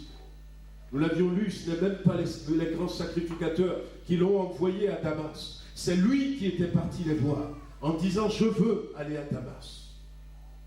Mais là, maintenant, il a compris. Il a dit, Seigneur, qu'est-ce que je vais faire? Et le Seigneur lui dit, lève-toi et va dans la ville. On te dira ce que tu vas faire. C'est la preuve de quelqu'un qui désormais abandonne sa vie entre les mains de Dieu. Seigneur, j'ai toujours fait ce que je veux, mais maintenant, je veux me convertir. Je veux remettre ma vie entre tes mains. Je veux que tu me conduises. Je veux que tu me guides. Je veux que tu m'enseignes. C'est le moment, frères et sœurs, pour nous-mêmes, pour nous-mêmes. Nous avons besoin de passer par là. Pendant toute la semaine, et déjà, par exemple, à partir de maintenant, je vais continuer à réfléchir, à prier. Seigneur, qu'est-ce que je vais apporter à ton Église dimanche prochain? C'est sans cesse ma prière. Seigneur, qu'est-ce que je vais apporter à ton Église? Et je ne sais pas pourquoi le Seigneur a mis ce message sur mon cœur. Mais, amis qui êtes là au milieu de nous ce matin, frères, sœurs, si c'est pour toi que Dieu a voulu parler, alors ne rate pas cette occasion. Saisis-la pour t'humilier devant Dieu. Pour t'humilier devant Dieu et lui demander pardon. Afin qu'à partir de maintenant, tu puisses produire les fruits de la repentance. Seigneur notre Dieu, je veux remettre entre tes mains mes bien-aimés qui sont là ce matin. Je veux remettre chacun d'entre nous entre tes mains. Tu sais pourquoi tu nous as parlé, Seigneur, de la conversion. Nous savons que les temps sont proches. Et tu ne désires pas que quelqu'un soit surpris ce jour-là. Nous ne connaissons pas les échéances qui sont devant nous. Mais Seigneur, as-tu entendu les prières qui sont montées vers toi? Il y a eu quelqu'un ici ce matin, Seigneur, qui a dit, pardonne-moi mes péchés. Seigneur, je me repens, je me convertis à toi. Seigneur, merci de ce que tu entends, mais de ce que tu agis. Merci de ce que tu dis en ce moment. Je te reçois, mon enfant, parce que c'est pour toi que j'ai parlé comme ça. Oh, merci, Seigneur, de ce que tu reçois, ces bien-aimés, de ce que tu reçois, ces amis, Seigneur, qui font ce pas. Je prie pour eux, dans le nom puissant de Jésus-Christ, que le Saint-Esprit se saisisse de leur vie et que leur vie ne soit plus jamais la même. Seigneur, merci de ce que ce matin, tu as sauvé encore des âmes pour toi. Je prie, Seigneur, qu'ils restent fermes dans cette décision qu'ils ont prise. Oh, merci, Seigneur. Louange et gloire à ton Seigneur. Béni sois-tu. Je veux les remettre entre ta main, tous ceux qui ont fait sincèrement cette prière. Tous ceux qui ont pris cette décision aujourd'hui. Même si ce n'est pas facile, même si ce n'est pas difficile.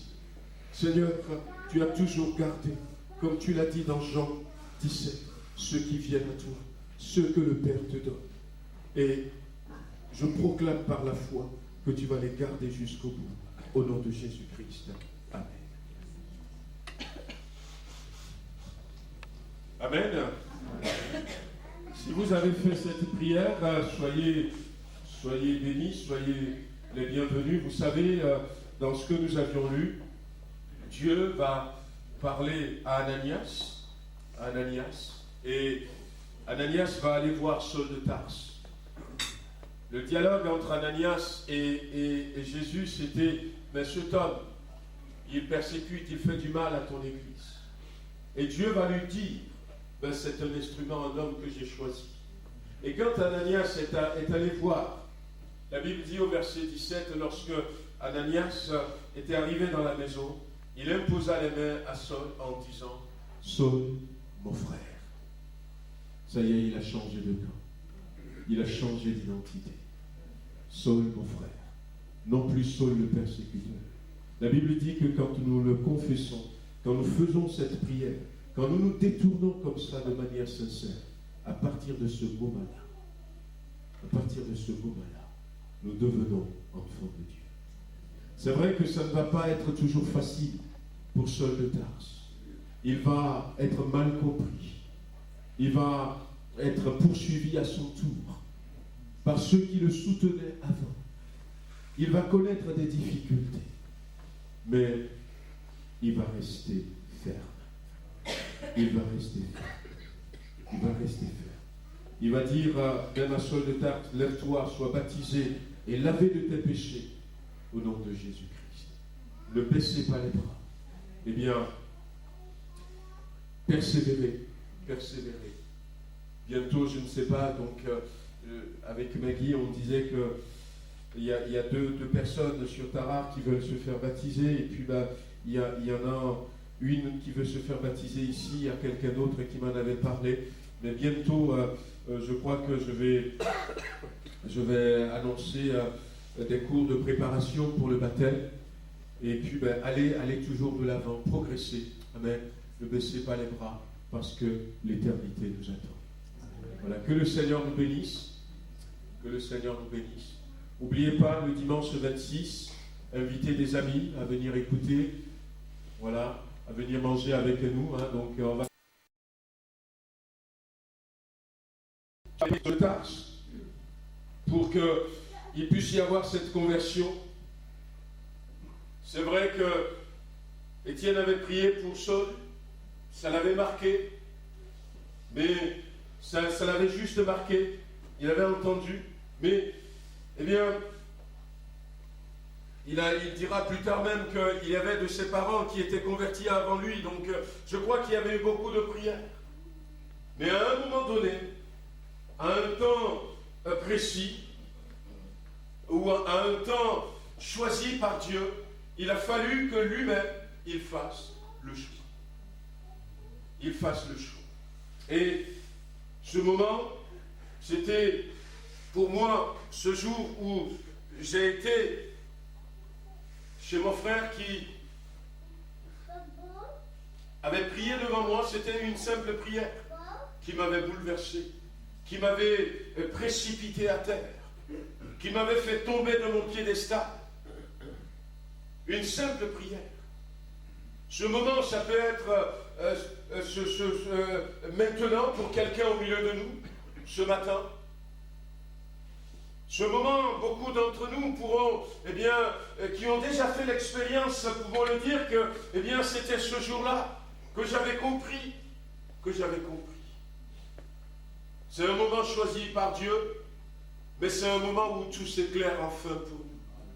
C'est un moment où nous comprenons que nous avons besoin de nous tourner vers Dieu. Pour Saul, comment est-ce que c'était passé? La Bible dit qu'une lumière venant du ciel. Une lumière venant du ciel. Voyez-vous, alors qu'ils étaient là et qu'ils allaient, il y avait certes cette lumière qui était descendue du ciel et qui avait précipité beaucoup d'entre eux par terre. Je ne pense pas qu'il y avait que Saul qui soit tombé, mais la Bible dit que cette lumière était éclatante. Et l'éclat de cette lumière dépasse l'éclat du soleil. On arrive à se convertir, on arrive à se tourner vers Dieu lorsque, à un moment donné, et comme moi je disais pour mon témoignage, que j'ai entendu une simple prière, mais cette simple prière, ça dépasse. Ça dépassait tout ce que j'avais entendu jusque-là. Lorsqu'on entend un message qui dépasse tout ce que nous avions déjà entendu jusque-là, lorsque tout à coup, eh bien, on reçoit quelque chose, on comprend quelque chose qui dépasse peut-être tout le raisonnement que nous avions fait jusque-là, quelque chose qui nous dépasse. Une lumière qui dépasse la lumière du soleil. Une lumière qui dépasse une compréhension que jusque-là, je n'avais pas. Oh, combien de fois certaines personnes, on avait dit, n'allez pas dans une église évangélique. Beaucoup peuvent témoigner comme ça. Ah ben, ils sont des sectes. Et puis, à un moment donné, il y en a qui s'aventurent quand même. Et puis ils entendent un message qui dépasse tout ce qu'ils ont entendu jusque-là. Un jeune garçon qui disait, je ne comprends pas très bien ce que vous dites, mais il y a quelque chose dans ce que vous dites qui me dit que c'est vrai. Et même sans bien comprendre, je vais m'engager dans cette voie. Quelque chose qui dépasse. Et puis, il a entendu une voix. Il a entendu une voix. Il va dialoguer avec quelqu'un. C'est le Seigneur. La Bible dit que, eh bien, ceux qui étaient avec lui, nous l'avons lu tout à l'heure, ils ont vu la lumière. Ils ont entendu aussi le son, la voix, mais ils ne voyaient personne. Et c'est vrai que cette lumière, ce n'est personne d'autre que la personne de Jésus-Christ. C'est la personne de Jésus-Christ. Quand il vient. Et je crois que ce matin, il est encore là. Il sera toujours là. Jusqu'à la dernière minute. Il sera là. Amis qui êtes là, frères et sœurs. Il sera là comme il était là pour Thomas, en disant, mais regardez mes mains. Regardez la marque des clous. Touchez mon flanc, touchez mon côté. Et dire, mais tout ça, je l'ai fait pour toi, pour que tu sois réconcilié avec Dieu. Oui, il y a la personne de Jésus-Christ.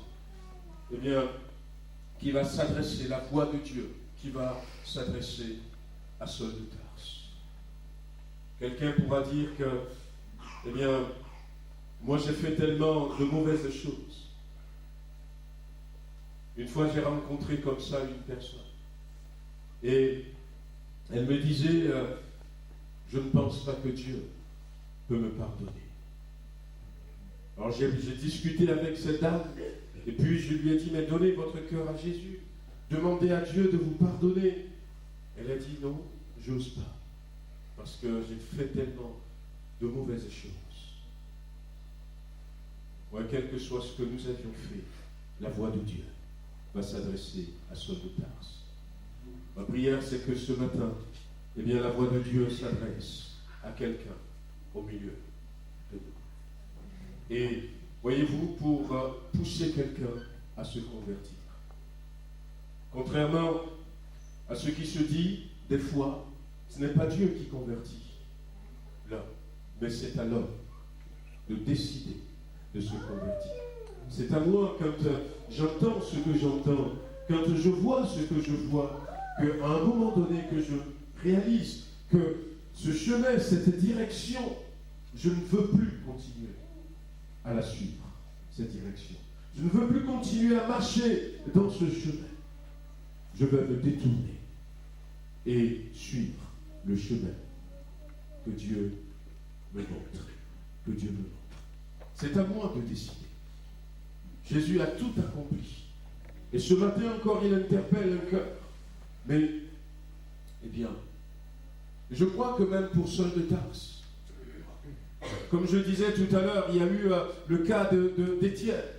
Et lui-même, il dira que, eh bien, ses parents, quelques-uns de ses parents étaient déjà convertis.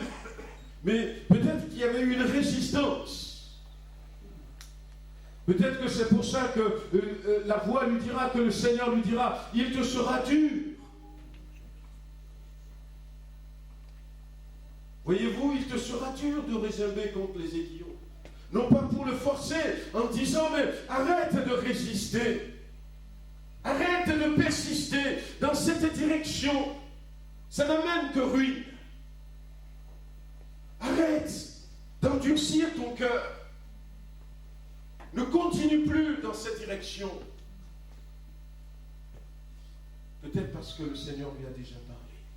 Ce matin, que quelqu'un puisse comprendre que, eh bien, le plus important, avant tout, c'est de se convertir. C'est de se tourner vers Dieu. C'est de donner son cœur à Jésus-Christ. Et c'est seulement à partir de là que la Bible dit que Dieu écrit nos noms dans le livre de vie. Que Dieu va écrire nos noms dans le livre de vie. Et dans le passé, et même aujourd'hui encore, il y a des gens qui se convertissent par milliers, parce qu'ils ont compris. Ils ont compris deux choses. Ils ont compris que le plus tôt, c'est le mieux. Le plus tôt, c'est le mieux. Que si ils continuent, la fin, c'est la perdition. Mais certains ont compris aussi que les temps sont courts. Les temps sont courts. Il y avait cette jeune fille qu'on a invitée à l'église. Et quand elle était venue, une fois, ça lui a plu. Et puis elle était revenue une deuxième fois, un dimanche après-midi. Et comme l'église se trouve eh bien, au bord de la route, alors qu'elle était arrivée et qu'elle allait rentrer dans l'église, voici la voiture de ses copains, copines qui étaient là, qui klaxonnaient. Et puis il dit, oh, mais qu'est-ce que tu fais? Viens. Elle dit, mais non, je vais aller à l'église. Eh bien, c'est l'anniversaire d'un tel. On va chez lui, on va s'éclater. Et puis la dame qui avait invité cette jeune fille lui dit, ma fille, les anniversaires, on les fête chaque année. Et rien ne t'empêche, après l'église, de passer chez ce copain, cet ami, et de lui dire bon anniversaire. Et si tu veux lui apporter un cadeau, lui apporter. Mais je crois que ce qui est le plus important pour toi, c'est de rentrer à l'église et d'écouter ce que Dieu a à te dire. Et puis, elle avait du respect pour cette dame qui l'avait invitée pour la deuxième fois. Et puis, il y a la pression de ses copains qui étaient là. De l'autre côté, allez, viens, allez, viens. Vous savez comment il fait. Elle était hésitante, elle ne sait plus quoi faire. Et à un moment donné, elle ne savait même pas ce qu'il faut dire à la dame. Et puis tout à coup, elle a décidé de rejoindre ses copains. Et comme elle n'avait pas d'excuses, elle a compris bien ce que la dame lui a dit, mais elle ne savait pas quoi lui dire. Elle était partie en courant. Sauf qu'elle n'avait pas regardé la route. Elle a été renversée par une voiture, là, devant l'église. Elle était morte. Partie pour l'éternité, sans Jésus-Christ. C'est triste. Mais, eh bien, je ne sais pas si vous vous êtes réellement convertis, bien-aimés, ou si simplement vous venez par habitude, vous venez parce que vous aimez la prière, vous venez pour vous donner une bonne conscience, vous venez pour ne pas décevoir maman, papa, ou pour ne pas décevoir un copain.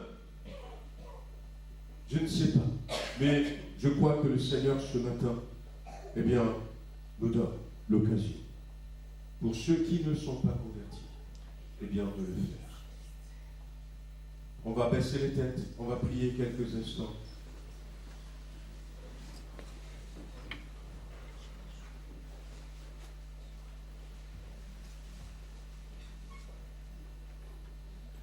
Je vais commencer en parlant de cet homme qui a fait des milliers de kilomètres pour venir adorer à Jérusalem.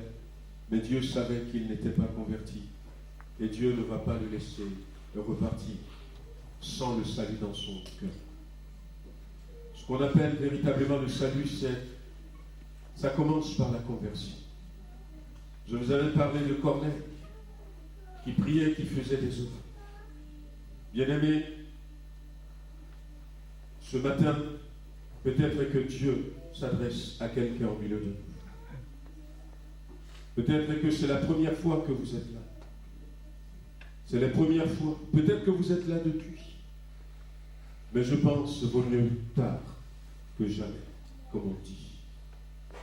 Je ne veux pas vous demander de lever la main, mais je veux vous demander de prier sincèrement, de vous tourner vers le Seigneur.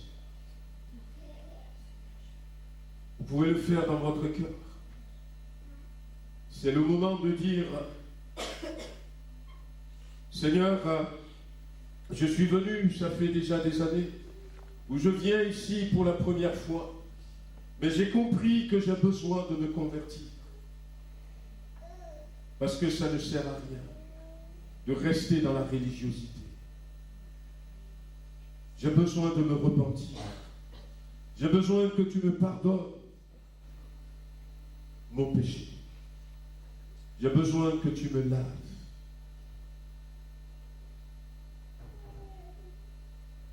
Saul de Tarse, lorsqu'il s'était levé, il va parler avec le Seigneur, il va dire, mais qu'est-ce que je vais faire? Il a toujours pris des initiatives lui-même. Il était le chef de sa vie. Il était le maître de sa vie. C'est lui qui décide. Nous l'avions lu, ce n'est même pas les grands sacrificateurs qui l'ont envoyé à Damas. C'est lui qui était parti les voir en disant, je veux aller à Damas. Mais là, maintenant, il a compris. Il a dit, Seigneur, qu'est-ce que je vais faire? Et le Seigneur lui dit, lève-toi et va dans la ville. On te dira ce que tu vas faire. C'est la preuve de quelqu'un qui désormais abandonne sa vie entre les mains de Dieu. Seigneur, j'ai toujours fait ce que je veux, mais maintenant, je veux me convertir. Je veux remettre ma vie entre tes mains. Je veux que tu me conduises. Je veux que tu me guides. Je veux que tu m'enseignes. C'est le moment, frères et sœurs, pour nous-mêmes, Nous avons besoin de passer par là. Pendant toute la semaine, et déjà, par exemple, à partir de maintenant, je vais continuer à réfléchir, à prier. Seigneur, qu'est-ce que je vais apporter à ton Église dimanche prochain? C'est sans cesse ma prière. Seigneur, qu'est-ce que je vais apporter à ton Église? Et je ne sais pas pourquoi le Seigneur a mis ce message sur mon cœur. Mais, amis qui êtes là, au milieu de nous ce matin, frères, sœurs, si c'est pour toi que Dieu a voulu parler, alors ne rate pas cette occasion. Saisis-la pour t'humilier devant Dieu. Pour t'humilier devant Dieu et lui demander pardon. Afin que, à partir de maintenant, tu puisses produire les fruits de la repentance. Seigneur notre Dieu, je veux remettre entre tes mains mes bien-aimés qui sont là ce matin. Je veux remettre chacun d'entre nous entre tes mains. Tu sais pourquoi tu nous as parlé, Seigneur, de la conversion. Nous savons que les temps sont proches. Et tu ne désires pas que quelqu'un soit surpris ce jour-là. Nous ne connaissons pas les échéances qui sont devant nous. Mais Seigneur, as-tu entendu les prières qui sont montées vers toi? Il y a eu quelqu'un ici ce matin, Seigneur, qui a dit, pardonne-moi mes péchés. Seigneur, je me repens, je me convertis à toi. Seigneur, merci de ce que tu entends, mais de ce que tu agis. Merci de ce que tu dis en ce moment. Je te reçois, mon enfant, parce que c'est pour toi que j'ai parlé comme ça.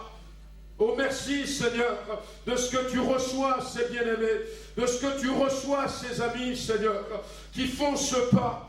Je prie pour eux, dans le nom puissant de Jésus-Christ, que le Saint-Esprit se saisisse de leur vie, et que leur vie ne soit plus jamais la même. Seigneur, merci de ce que ce matin, tu as sauvé encore des âmes pour toi. Je prie, Seigneur, qu'ils restent fermes dans cette décision qu'ils ont prise. Oh, merci, Seigneur. Louange et gloire à ton Seigneur. Béni sois-tu. Je veux la remettre entre ta main, tous ceux qui ont fait sincèrement cette prière, tous ceux qui ont pris cette décision aujourd'hui, même si ce n'est pas facile, même si ce n'est pas difficile. Seigneur, tu as toujours gardé, comme tu l'as dit dans Jean 17, ceux qui viennent à toi, ceux que le Père te donne. Et je proclame par la foi que tu vas les garder jusqu'au bout, au nom de Jésus-Christ. Amen. Amen. Si vous avez fait cette prière, soyez bénis, soyez les bienvenus. Vous savez, dans ce que nous avions lu, Dieu va parler à Ananias, et Ananias va aller voir Saul de Tarse. Le dialogue entre Ananias et Jésus, c'était « Mais cet homme, il persécute, il fait du mal à ton Église. » Et Dieu va lui dire « C'est un instrument, un homme que j'ai choisi. » Et quand Ananias est allé voir, la Bible dit au verset 17, lorsque Ananias était arrivé dans la maison, il imposa les mains à Saul en disant « Saul, mon frère. » Ça y est, il a changé de camp. Il a changé d'identité. Saul, mon frère. Non plus Saul le persécuteur. La Bible dit que quand nous le confessons, quand nous faisons cette prière, quand nous nous détournons comme ça de manière sincère, à partir de ce moment-là, nous devenons enfants de Dieu. C'est vrai que ça ne va pas être toujours facile pour Saul de Tarse. Il va être mal compris. Il va être poursuivi à son tour par ceux qui le soutenaient avant. Il va connaître des difficultés, mais il va rester ferme. Il va rester ferme. Il va dire même à Saul de Tarse, lève-toi, sois baptisé et lavé de tes péchés au nom de Jésus-Christ. Ne baissez pas les bras. Eh bien, persévérez. Bientôt, je ne sais pas, donc avec Maggie, on disait qu'il y a deux personnes sur Tarare qui veulent se faire baptiser, et puis il y en a une qui veut se faire baptiser ici, il y a quelqu'un d'autre qui m'en avait parlé, mais bientôt, je crois que je vais annoncer des cours de préparation pour le baptême, et puis allez toujours de l'avant, progressez, amen, ne baissez pas les bras, parce que l'éternité nous attend. Voilà, que le Seigneur nous bénisse. N'oubliez pas, le dimanche 26, invitez des amis à venir écouter, voilà, à venir manger avec nous. Donc on va encore des âmes pour toi. Je prie, Seigneur, qu'ils restent fermes dans cette décision qu'ils ont prise. Oh, merci, Seigneur. Louange et gloire à ton Seigneur. Béni sois-tu. Je veux la remettre entre ta main, tous ceux qui ont fait sincèrement cette prière, tous ceux qui ont pris cette décision aujourd'hui, même si ce n'est pas facile, même si ce n'est pas difficile. Seigneur, tu as toujours gardé, comme tu l'as dit dans Jean 17, ceux qui viennent à toi, ceux que le Père te donne. Et je proclame par la foi que tu vas les garder jusqu'au bout, au nom de Jésus-Christ. Amen. Amen. Si vous avez fait cette prière, soyez bénis, soyez les bienvenus. Vous savez, dans ce que nous avions lu, Dieu va parler à Ananias, et Ananias va aller voir Saul de Tarse. Le dialogue entre Ananias et Jésus, c'était « Mais cet homme, il persécute, il fait du mal à ton Église. » Et Dieu va lui dire « C'est un instrument, un homme que j'ai choisi. » Et quand Ananias est allé voir, la Bible dit au verset 17, lorsque Ananias était arrivé dans la maison, il imposa les mains à Saul en disant « Saul, mon frère. » Ça y est, il a changé de camp. Il a changé d'identité. Saul, mon frère, non plus Saul le persécuteur. La Bible dit que quand nous le confessons, quand nous faisons cette prière, quand nous nous détournons comme ça de manière sincère, à partir de ce moment-là, nous devenons enfants de Dieu. C'est vrai que ça ne va pas être toujours facile pour Saul de Tarse. Il va être mal compris. Il va être poursuivi à son tour par ceux qui le soutenaient avant. Il va connaître des difficultés, mais il va rester ferme. Il va rester ferme. Il va dire même à Saul de Tarse, lève-toi, sois baptisé et lavé de tes péchés au nom de Jésus-Christ. Ne baissez pas les bras. Eh bien, persévérez. Bientôt, je ne sais pas, donc avec Maggie, on disait qu'il y a deux personnes sur Tarare qui veulent se faire baptiser, et puis il y en a une qui veut se faire baptiser ici, il y a quelqu'un d'autre qui m'en avait parlé, mais bientôt, je crois que je vais annoncer des cours de préparation pour le baptême, et puis allez toujours de l'avant, progressez, amen, ne baissez pas les bras, parce que l'éternité nous attend. Voilà, que le Seigneur nous bénisse. N'oubliez pas, le dimanche 26, invitez des amis à venir écouter, voilà, à venir manger avec nous. Donc on va